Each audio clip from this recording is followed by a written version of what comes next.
민주주의 실현과 효율적인 선거 문화를 만들기 위해 정치활동에 드는 돈이 있습니다. 정치자금이라고 하는데요. 이 정치자금은 필요한 비용이지만 동시에 불공정성과 저효율성을 초래하기도 합니다. 그래서 필요하기라고 부르기도 하죠. 유권자와 후보자가 선거에 대해 올바로 알고 소통하기 위한 한국선거방송 선보기 특별대담. 오늘 그 5번째 순서입니다.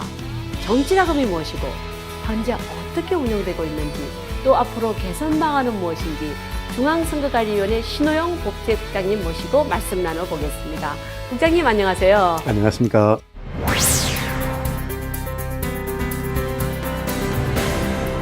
흔히 정치자금 이렇게 얘기들 많이 하는데요. 정치자금은 정치활동에 소요되는 경비라고 이해를 할 수가 있겠죠. 그렇죠. 그러면 구체적으로 정치자금이 무엇인지 좀 정의를 내려주실 수 있을까요? 예, 우리나라 그 정치자금 제도에 관해서 규율하고 있는 법률이 그 유명한 정치자금법입니다. 그 법의 입법 목적이 정치자금의 어떤 적정한 제공을 보장을 하고 그 수입 지출의 투명성을 확보함으로써 정치 부패를 방지하고 궁극적으로 민주정치 발전을 위한 그런 입법 목적을 두고 있습니다. 그러면서 정치자금법에서 정치자금의 종류를 다양하게 정의를 하고 있는데요. 크게 2가지로 구분할 수 있을 것 같아요. 뭔가 하면 첫째는 일단 자금의 조성이 좀 공적으로 되는 것들, 이를테면 정당이 당원내는 당비나 후원금이나 국고보조금이나 그런 경비들이 있고, 또 하나는 우리가 흔히 언론에서 정치 부패의 그 상징으로 여겨지는 그런 정치자금이 있습니다. 그건 뭔가 하면 정치 활동을 하는 자에게 정치 활동을 위하여 제공되는 금전이나 물품을 또 정치자금으로 규정을 하고 그걸 규제를 하고 있습니다. 아, 예. 저는 단순하게 생각했는데 정치자금 종류가 참 많군요. 그렇습니다. 예, 근데 정치 활동을 하는 데 있어서 정당을 자생력 중요한 부분이죠. 그렇습니다. 그렇다면 정당을 자생력을 키우기 위해서는 당비가 중요하지 않겠습니까? 그렇죠. 그러면 당비는 어떻게 운영되고 있나요? 지금 정당법상 정당의 당원은 당비를 납부하도록 의무는 규정은 되어 있습니다. 근데 아직까지 지금 우리나라에서 각 좀 정당들의 주 메이저 정당들 작년 회계보고를 보면 당비 납부 비율이 20%가 채 안 됩니다. 좀 그러면 좀 개선이 필요하다고 생각됩니다. 아, 당비 납부 비율이 상당히 낮은 편이군요. 그렇습니다. 그럼 당비를 내지 않을 경우에 제재가 가해지진 않나요? 당비를 납부하지 않는 당원에게는 일종의 제재를 할 수가 있을 텐데, 그건 어디까지나 정당이 그 내부 규율, 당원이나 당규를 통해서 그 정당이 자율적으로 정할 그런 사안 같습니다. 단지 정당법에서는 다른 사람이 당비를 대신 납부해 준 경우, 구금에 의한 정당의 자율에 의하지 않고 정당법에 따라서 1년간 서로 간 당원권이 정지되도록 그런 규정을 두고 있습니다. 굳이 그런 규정을 둔 취지는 최근에 그 정당의 공천이 있지 않습니까? 네네. 공천에서 그 국민 참여 경선이나 당원들 참여가 확대되면서 특히 투표권을 가진 당원들 확대하기 위해서 당비를 대납시키고 정당에 가입시키는 그런 그 정치 부패를 방지하기 위해서 그런 제한 규정을 두고 있습니다. 네, 악용을 방지하기 위해서 이런 그렇습니다. 제한 규정을 두고 있군요. 네, 그런 부분은 바람직한 부분 같아요. 그런데 전체적으로 봤을 때 이렇게 당비 납부율이 낮다. 이건 또 개선해야 될 필요성은 있지 않을까요? 당연히 그런 것 같습니다. 그럼 어떤 방안으로 제도적으로 좀 보완이 가능할까요? 근본적으로는 당원들 스스로가 어떤 책임의식, 주인의식을 가지고 당비를 납부해주면 좋겠습니다만은 아직까지 우리나라 그 정당 운영의 현실에서 거기까지 이르지는 못한 것 같습니다. 또 그렇다고 해서 정당과 당원들에게 그 당비 납부의 의무를 부여하자니 그 부분들은 또 정당 활동의 자유를 규정한 헌법에 위배될 소지가 있고, 그런 부분 접근할 때 좀 인센티브 방식으로 접근했으면 하면 싶습니다. 이를테면요, 현재 그 국고보조금 제도 있지 않습니까? 아, 예, 예. 국민이 세금 가지고 예산을 편성해서 정당에 국고보조금을 나눠주지 않습니까? 네. 그걸 나눠줄 때 해당 정당이 당비 납부 총액, 당비 납부한 그 당원의 비율, 그걸 고려해가지고 정당 국고보조금을 지급한다면 정당 스스로가 어떤 당비 확보를 위해서, 재정 확충을 위해서 자구적인 노력을 확대하지 않을까 하는 그런 기대를 좀 하고 있습니다. 참 좋은 의견인 것 같습니다. 형식적인 그런 제도가 아니라 자발적으로 참여할 수 있도록 제도로서 보완한다. 이렇게 그렇습니다. 이해를 할 수 있겠는데요. 그렇다면 우리가 정치자금에 있어서 또 후원금 제도 아까 말씀을 하셨죠? 예. 그렇다면 후원금 제도가 뭐죠? 다시 한번 설명해 주실까요? 자기가 지지하는 네. 그런 정치인을 위해서 그 정치 활동 위한 돈을 내는 것, 그걸 후원금이라고 보면 되겠지요. 네, 후원회가 회원이나 회원이 아닌 자가 예. 예, 그러면 거기서 금전이나 유가정권, 물품까지도 해당이 됩니까? 그렇죠. 예. 예, 예, 그렇게 후원금 제도라고 할 수가 있겠는데요. 그러면 후원금은 어떤 사람들이 제공을 할 수 있을까요? 후원금은 그 꼭 회원이 아니더라도 누구든지 후원금을 낼 수 있습니다. 후원이 회원인 것하고 회원이 아닌 것하고의 어떤 권리 의무의 차이는 뭔가 하면 회원은 상징적으로 정치자금법상 그 후원금을 내도록 어떤 선언적인 그런 규정이 있을 따름이고, 일반 국민들 누구든지 그 정당에 가입할 수 있는 사람들이라면 그 후원금을 낼 수가 있습니다. 네, 그러면 후원금을 낼 수 있는 사람은 제한이 되지 않고 있다는 말씀인가요? 일단 외국인은 당연히 안 되고요. 네네. 그 다음에 법인 단체도 안 되고요. 네네. 법인 단체와 관련된 자금도 안 되고요. 근데 공무원이나 사립학교 교원처럼 정당에 가입할 수 없는 사람들, 일정 부분 정치 활동이 제한된 사람들도 후원금이 낼 수 없습니다. 아, 그렇군요. 근데 또 중앙당이나 이런 데도 뭐 후원금을 낼 수 있다. 그런 얘기를 들은 것 같아요. 저는 당에는 후원금 못 내는 걸로 그렇게 생각을 하고 있었는데 그렇군요. 어떻습니까? 지금 현재 후원을 둘 수 있는 정치인의 신분이 엄격하게 열거되어 있습니다.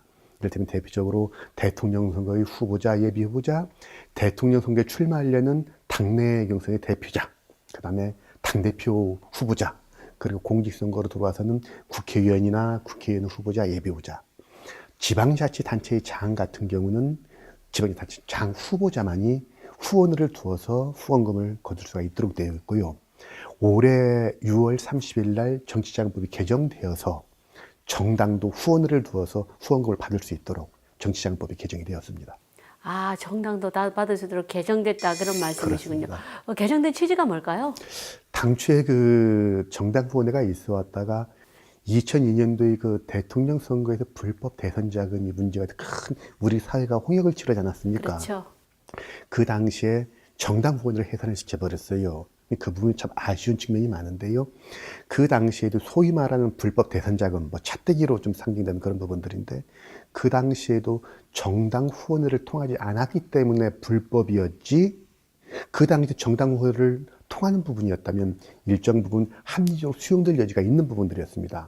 애시당초 아마 불법적으로 사용하기 위해서 통하지 않았기 때문에 그 당시 여든 야든 모두가 다 위반되었지 않습니까? 네, 근데 네. 그 당시 오히려 이 정당 후원을 두면서 계속 지속적으로 정당의 어떤 그 자율적인 재정 확충도를 기울이도록 해왔어야 되는데 그걸 계속 폐지를 해왔었습니다. 그러다가 몇 년 전에 헌법재판소에서 정당 후원을 허용하지 않는 규정이 정당 활동의 자유를 과다하게 침해하고 일반 국민들이 정치 참여를 제한한다고 헌법 불합치 결정을 나면서 올해 개정법을 통해서 정당 후원회가 부활된 것입니다.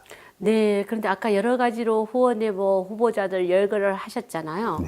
국회의원은 되고 대통령 후보는 또 되고 또 지방자치단체의 장은 되고 네. 근데 아까 열거하신 부분 중에서 지방의원은 빠져 있어요. 우리가 풀뿌리 문지주의 얘기는 많이 하는데 지금 빠져 있는 부분들 어떻게 생각하십니까? 이런 부분들도 조금 개선할 여지가 있지 않을까요? 지금 현행 정치자금의 가장 치명적인 결함 부분을 우리 교수님이 지적을 해주신 것 같은데요. 일단 정치자금이라면 이 후원을 두어야 한다면 그 정치인의 신분에서 얼마만큼 정치자금이 소요될 것인지 그것부터 대충 추정을 해봐야 되겠죠. 그럼 교수님, 그 지방선거에서 기초의원들 있지 않습니까? 기초의원들 선거비용 제한액이 한 얼마 정도라고 생각을 하십니까? 선거비용 제한에. 한 4천만 원 됩니다. 의외로 많습니다. 근데 훨씬 많이 쓰죠. 그것은 이제 선거사무소 유지비가 선거비용 제한액에 포함되지 않고 일반 정치자금에 포함되기 때문에 체감 선거비용하고 실질적인 정치자금 차이가 많이 나니까 거의 한 1억 정도는 가져야 기초의원 출마를 할 수 있다는 그런 얘기가 되겠죠. 근데 그런 신분에게도 지금 후원을 허용하지 않다 보니까 참신한 정치 신인들이 후보자로서 출마하고 싶더라도 돈이 없어서 출마를 제한받는 그런 문제가 발생할 수 있지 않겠습니까? 그런 측면에서는 좀 시급하게 제도 개선이 좀 필요하다고 생각을 합니다. 근데 사실상 기초 의원이 더 정치 활동을 많이 하고 있지 않나 체감하기에는 그렇게 느껴집니다. 왜냐하면 그 기촌이 되기 위해서는 직접 사람도 만나고 그런 활동들은 하고 있는데 또 후원회는 제안을 하고 있는 그런 부분들은 하루빨리 개선돼야 되겠다 그런 생각을 해보게 되는데요. 후원회 하면 저는 일단 국회의원 후원회가 먼저 생각이 나는데요. 그렇죠. 후원회 말 그대로 자신이 지지하는 사람을 지지하기 위해서 설립한 단체로 이해를 해도 될까요? 거기에 한 가지 요소가 더 좀 추가되어야 될 것 같습니다. 단순히 특정 정치인을 지지하기 위해서 설립된 단체라면 이게 팬클럽이 될 수도 있고 또 그렇군요. 공직선거 금지 사주직도 될 수 있는데 후원에는 관할 선거관리에 등록을 해야만이 그 다음부터 후원금을 모금할 수가 있습니다. 등록하지 않고 후원금을 모금한다면 그 모두가 불법 행위입니다. 그렇군요. 말씀을 나누다 보니 궁금한 게 생겼습니다. 후원금을 후원회를 통해서만 줄 수가 있나요? 아니면 또 다른 방법이 있을 수 있을까요? 후원을 통하지 않고 직접 주는 행위는 다 불법입니다. 왜 그런가 하면요. 직접 후원자하고 정치인하고 쉬운 말로 직거래를 하게 된다면 그 후원금을 받는 정치인들이 아무래도 정치 자금을 제공한 사람의 의사로부터 영향을 받아가지고 어떤 공적인 직무를 수행하는데 좀 불합리한 영향을 미칠까봐 후원회를 하나의 완충지대를 두고 있다고 보시면 될 것 같습니다. 국장님 말씀 중에 외국인이라든지 법인단체 후원금을 제한하고 있다 말씀을 하셨는데요. 그렇습니다. 특별한 이유가 있습니까? 일단 외국인 같은 경우는 그 대한민국의 정체성, 그리고 주권의 보호를 위해서 여러 가지 제약을 두고 있습니다. 첫 번째는 일단 정당 가입이 금지되어 있고요. 정당법상 그렇지요. 네. 선거법상 선거운동이 금지되어 있습니다. 그리고 정치자금법상 정치자금도 낼 수 없도록 제한을 하고 있습니다. 이 법인 단체와 관련된 부분은 왜 제한을 했을까 하는 부분은 우리나라의 좀 부끄러운 역사와 관련이 됩니다. 지난 2002년 그 불법 대선자금 관련됐을 때 그때 대기업들이 그 대통령 후보자들에게 캠프에 거액의 돈을 냈지 않습니까? 바로 그런 정경유착의 우려가 있어서 법인 단체 자금뿐만이 아니라 법인 단체와 관련된 자금 그 돈으로도 지금 후원금을 내지 못하도록 그리 제한을 하고 있습니다. 네. 여러 가지 제도가 또 생기고 법이 생기고 할 때는 사회적인 정치 의식이나 환경도 무시할 수 없는 그런 여러 가지 작용을 하고 있습니다. 네. 예, 그래서 좀 아픈 역사가 담겨 있는 그런 말씀을 해주셨습니다. 예, 여러 가지로 제도가 마련될 때 돈으로 인한 부작용을 막기 위해서 많은 제도들이 마련이 된 걸로 쭉 연결을 해서 말씀을 해주셨는데요. 그렇다면 돈이 많은 사람이 있어요. 어떤 사람은 후원을 하고 싶어, 정치인을.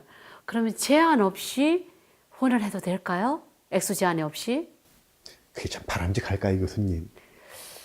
바람직할 것 같지는 않아요. 그래서 이미 입법권자는 그 부분을 다 정해놓고 있습니다. 이를테면 내가 아무리 돈이 많은 사람이라고 하더라도 1년에 여러 군데 후원에 총 낼 수 있는 후원금은 2천만 원으로 딱 제한을 합니다.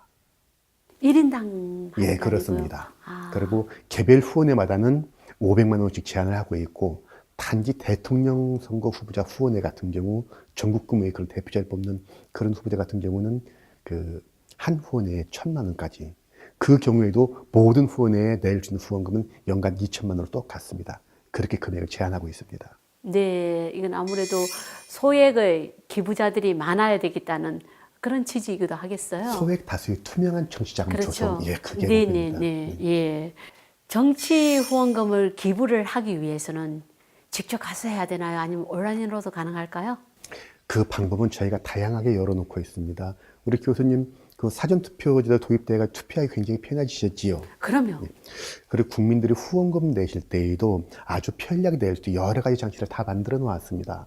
이를테면 중앙선거관리위원회가 운영하는 그 정치 후원금 센터가 있고, 뭐 인터넷 뱅킹이든지 뭐 신용카드 아주 다양한 방법 할 수 있도록 되어 있고요. 제일 중요한 게 우리 카드 포인트 있지 않습니까? 네네. 그 포인트로도 정치자금을 낼 수가 있습니다. 카드 포인트로요? 그렇습니다. 제가 카드를 사실 신용카드 많이 써요. 근데 해마다 포인트가 많이 쌓이긴 하는데 거의 사용하지 못하고 소멸되어 버린 경우가 많았었는데요. 그렇군요. 참 바람직한 제도 같은데요. 그렇습니다. 근데 여러 가지로 그게 또 이점이 있겠죠. 카드로 할 경우에. 어떤 장점이 있을까요? 교수님, 그 팁 하나 드릴까요?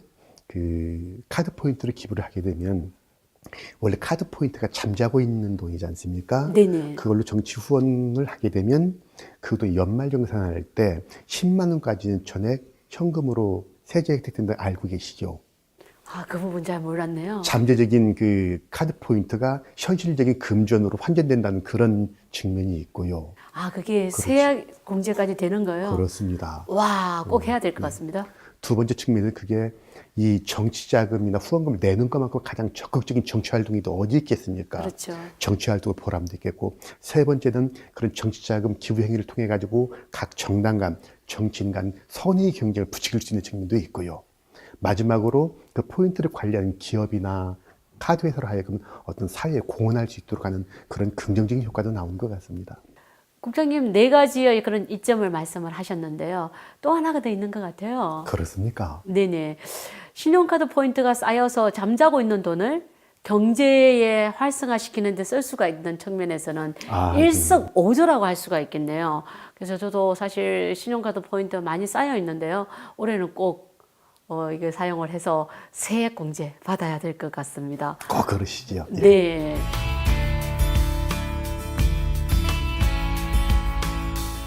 국장님, 저희가 쭉 후원금 제도에 대해서 쭉 얘기를 나눠봤는데요. 후원금 외에 또 기타금이라는 게 있죠. 예, 그렇습니다. 기타금에 대해서 좀 설명해 주실까요? 후원금 제도가 그 특정한 정치인을 지원하기 위해 만든 단체가 그 정치를 조달하는 방법이라면 기타금은 선거관리위원회가 투명한 소액 다수의 그 정치금 조달하는 그런 제도가 바로 기타금 제도입니다. 이를테면 그게 후원금 제도의 가장 큰 차이점은 아까 후원금은 그 당원이 될 수 없는 사람들, 이를테면 공무원이나 사립학교 교원 낼 수 없다고 했잖아요. 후원금만큼 그런 제한이 없습니다. 헌법과 법률에 따라서 정치 활동이 금지되거나 선거에 중립 의미가 있는 그런 국민들도 누구든지 기타금을 낼 수가 있습니다.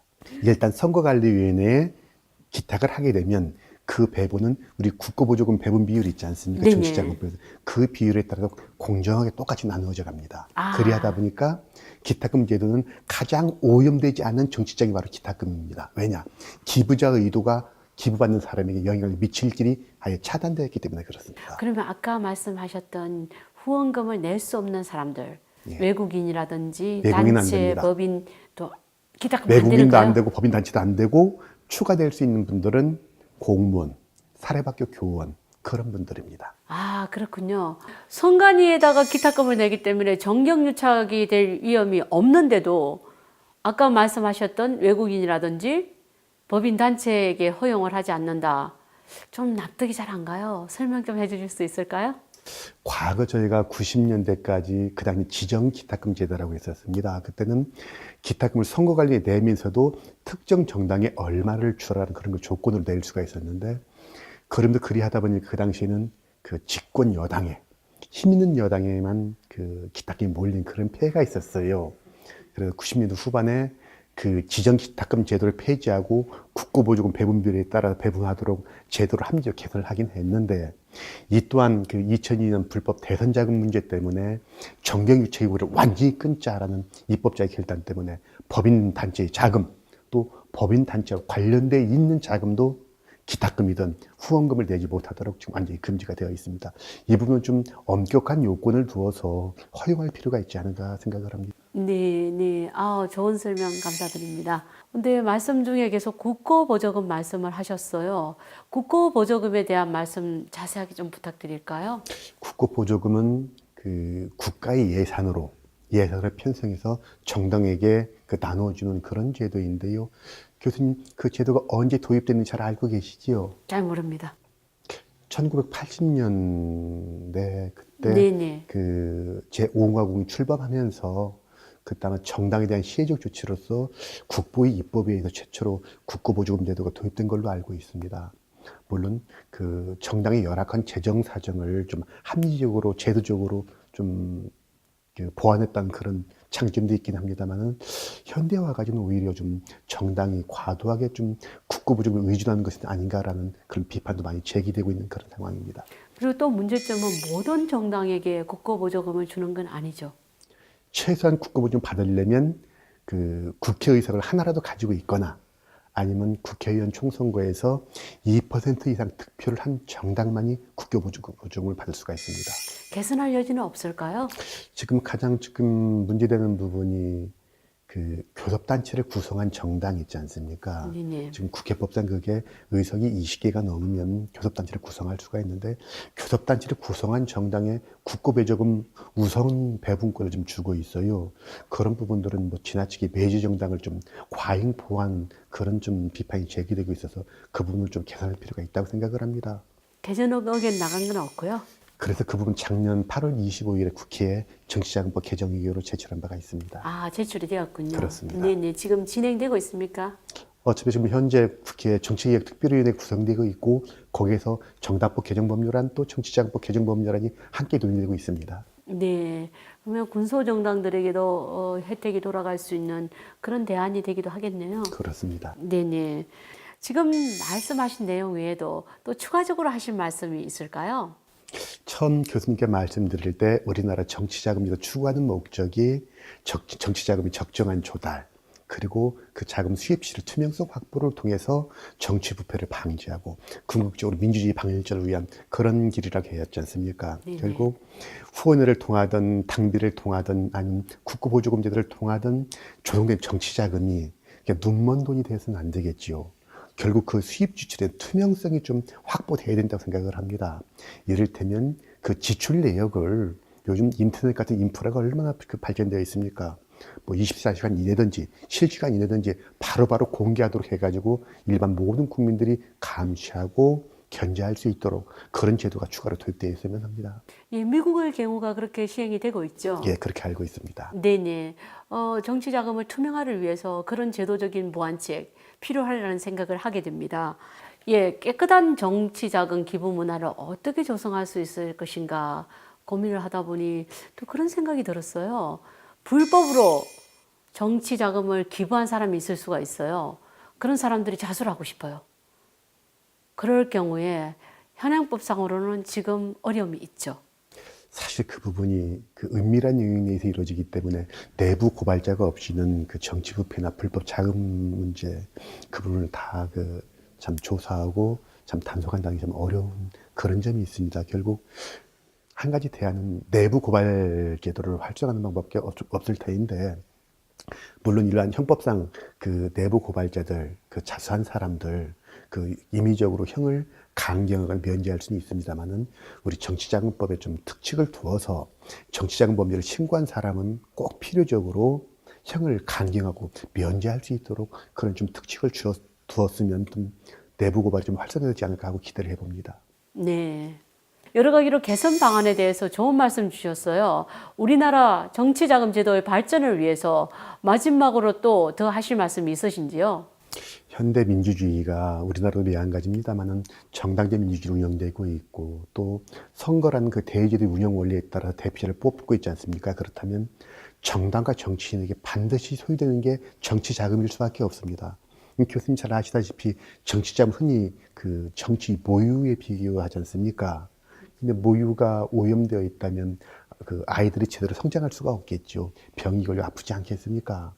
결국 우리가 지금 우리 정치 현실에 관해서 많이 좀 비판도 하고 있고 실망하는 국민도 많이 계시겠습니다만은 오히려 그럴수록 정치에 더 관심을 가지고 격려하고 후원하면서 이 가장 중요한 정치 활동의 일환으로서 정치 후원금도 내주시고 당비도 내주시고 하는 그런 과정을 통해서 우리나라의 정치 건강성이 지탱될 수 있지 않을까 생각합니다. 그런 측면에서 한번 국민 여러분들이 적극적인 참여를 좀 당부드리고 싶습니다.